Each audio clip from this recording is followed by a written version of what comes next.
Isuna absat ti kunan ti Biblia absat isuday diyan na pasuli nga bato. Nga masapol nga pahimulaan iti biyag mo.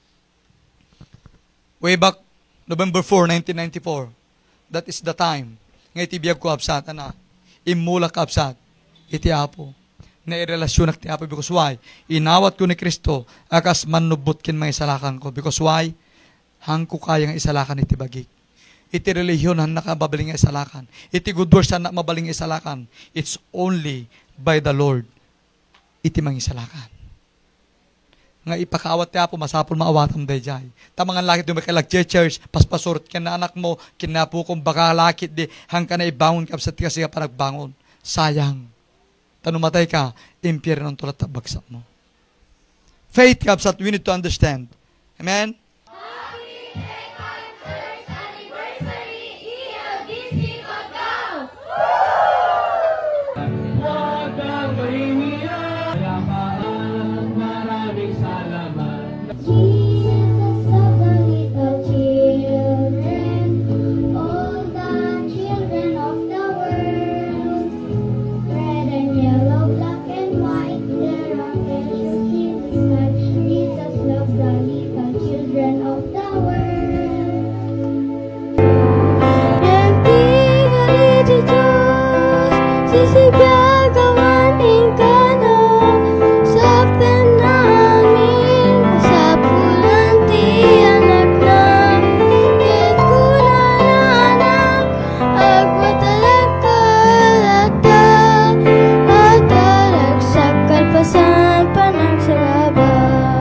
Program, I would like to welcome each one in our second church anniversary. The scripture reading for today is taken from the book of Ephesians chapter 4 verses 1 to 16. Kita tikararag mi Lord nga dagiti amin nga involved paipanggep ipinangyawat mo kada ito nga tiso kada kami Apo. Kita naadaan laeng ko iti linak kental na Kayal sa buhay po natin, kaya po nating lagpasan sa biyaya ng Panginoon. With blessings innumerable and kind. We are His church, we are His people, but we have been planted here by His design. So we must fight, we pray, against all evil. Many trials and challenges po sa ating buhay.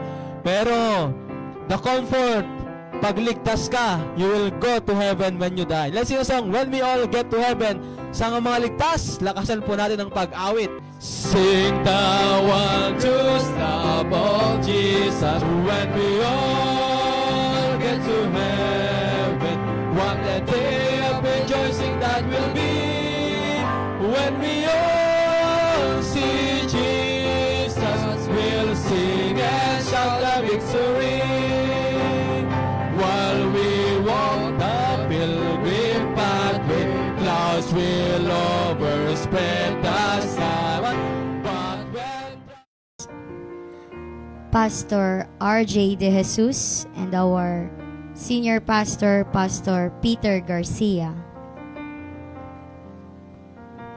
who surrendered their lives and faint not in serving God and sharing the good news throughout the world.